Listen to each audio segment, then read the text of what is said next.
کو عید مبارک کہہ رہی تھیں. تو میں اب چلتا ہوں جی. ہمارے پیارے اور محترم بھائی جناب عامر حق صاحب بھی ہمارے ساتھ موجود ہیں. عامر حق صاحب آپ کو ویلکم کہتے ہیں اسلامک اویکننگ پلیٹ فارم پر. السلام علیکم ورحمۃ اللہ وبرکاتہ اور عید مبارک. وعلیکم السلام ورحمۃ اللہ وبرکاتہ. تمام دوستوں کو پیار بھرا سلام اور عید کی جپھی اور پپی کے ساتھ جناب. تو کلو عام وانتم بخیر، تقبل اللہ منا ومنکم صالح الاعمال. اللہ تعالیٰ تمام لوگوں کے رمضان کے روزے، ان کی عبادات، ان کی قرات اور ان کا تدبر جو انہوں نے قرآن پر کیا، ان کے قیام، ان کی دعائیں، ان کی عبادتیں اور ان کے اعتکاف جن جو لوگ بیٹھے، اللہ تعالیٰ قبول کرے. اور اس گھڑی کے اندر وہ تمام مسلمان ہمارے ساتھ انشاءاللہ ہماری دعاؤں میں شامل ہیں کہ جو ظلم، جبر،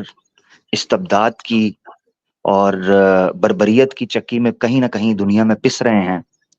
ہم ان کے لیے کچھ نہ بھی کر سکیں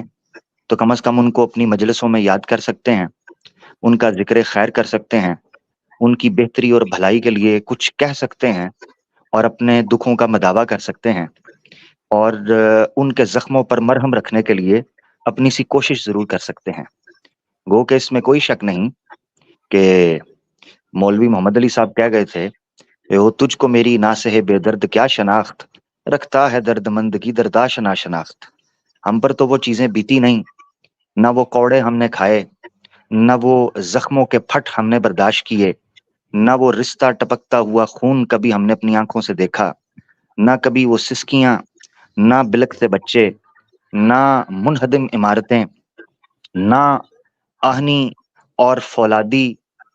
زہر اور آگ اگلتے ہوئے وہ گولے ہم نے دیکھے، نہ کبھی مٹی کے وہ ببوکے دیکھے کہ جس کی دھوڑ چھٹنے پر چہار جانب آپ کو چھوٹے چھوٹے بچوں کے چتھڑے اور لتھڑے اور ٹکڑے بکھرے ہوئے دکھائی دیتے ہیں. ہم ان پریشانیوں اور آزمائشوں کے قابل تو کبھی بھی ہو ہی نہیں سکتے، مگر یہ ہے کہ ہم کم از کم یہ بات تو رکھ سکیں کہ آج اپنے اپنے گھر میں بیٹھ کر اپنی اپنی فیملی کے ساتھ عزت اور احترام کے ساتھ کبھی عید اور کہیں چاند رات کو ہم اس سے لطف اندوز ہو رہے ہیں، قسمہ قسم کے کھانے پک رہے ہیں، زرق بر لباس زیب تن کیے جا رہے ہیں. خوشیوں کا ایک سماں ہے، عید بانٹی اور بٹوری جا رہی ہے، اور اسی طریقے سے خوشگپیاں اور پلاننگ کی جا رہی ہے. مگر افسوس اس چیز کا ہے کہ ان لوگوں کے آگے گہرے اندھیرے چھائے ہوئے ہیں، ان لوگوں کے مستقبل بالکل ڈوب چکے ہیں. مگر جب میں ان کے جذبے کو دیکھتا ہوں تو یقین کریں کہ سر جو ہے وہ شرم سے جھک سا جاتا ہے. جہاں ایمان بڑھتا ہے ان کو دیکھ کر، وہیں اپنی بے کسی، بے بسی، مجبوری، مظلومی، مقہوری اور مفلوجی اور معذوری کے اوپر بھی یقین کریں ہزاروں سوال کھڑے ہوئے دکھائی دیتے ہیں.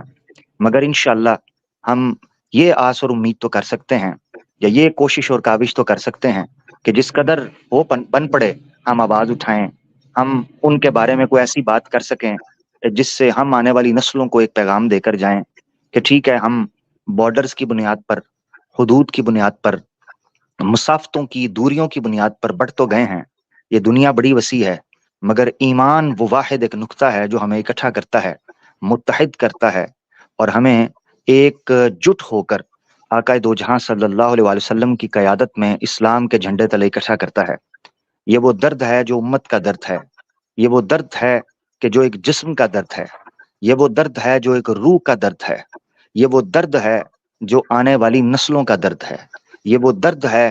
کہ جو اس انسان کے دل میں دھڑکتا ہے جو خود کو خلیفۃ اللہ فی الارض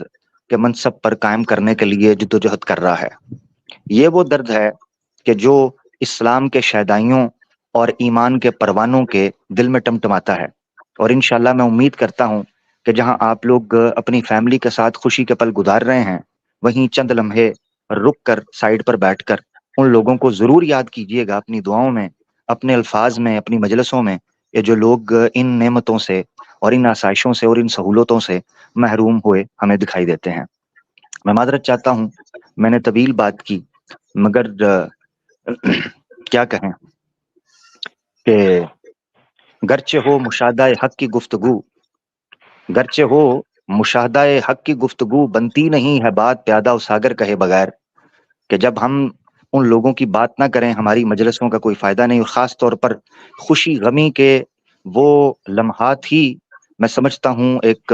عنوان کا سبب بنتے ہیں۔ جب ہم لوگ آپس میں بیٹھیں تو خوشی غمی کے موقع پر ہم ہمیشہ ان لوگوں کو یاد کرتے ہیں جو ہم سے بچھڑ گئے یا ہم سے دور ہیں۔ یہی وہ موقع ہے کہ امت مسلمہ ان تہوار کی بنیاد پر جو اسلام نے ہمیں عطا کیے، جہاں ہم خوش ہوں وہیں جو لوگ پریشان اور زبوں حال ہیں ان کی یاد تازہ کر کے ہم ان کے درد کو محسوس کرنے کی ادنا سی کوشش کاوش کر سکیں۔ میری طرف سے علی بھائی اتنا ہی۔ میں ضرور چاہوں گا کہ ہمارے تمام سننے والوں کو آپ آج کے پروگرام کے حوالے سے آگاہ کر دیں، اس کا پیٹرن کیا ہوگا، کیا طریقہ کار ہوگا۔ انشاءاللہ آپ کا بہت شکریہ ایک بار پھر کہ آپ نے اپنے امیر خانے کے اوپر ہم غریبوں کو مدعو کیا، اور آج اس خاص موقع پر آپ نے ہمیں اپنی عوام کے ساتھ گفت و شنید کرنے کا موقع فراہم کیا۔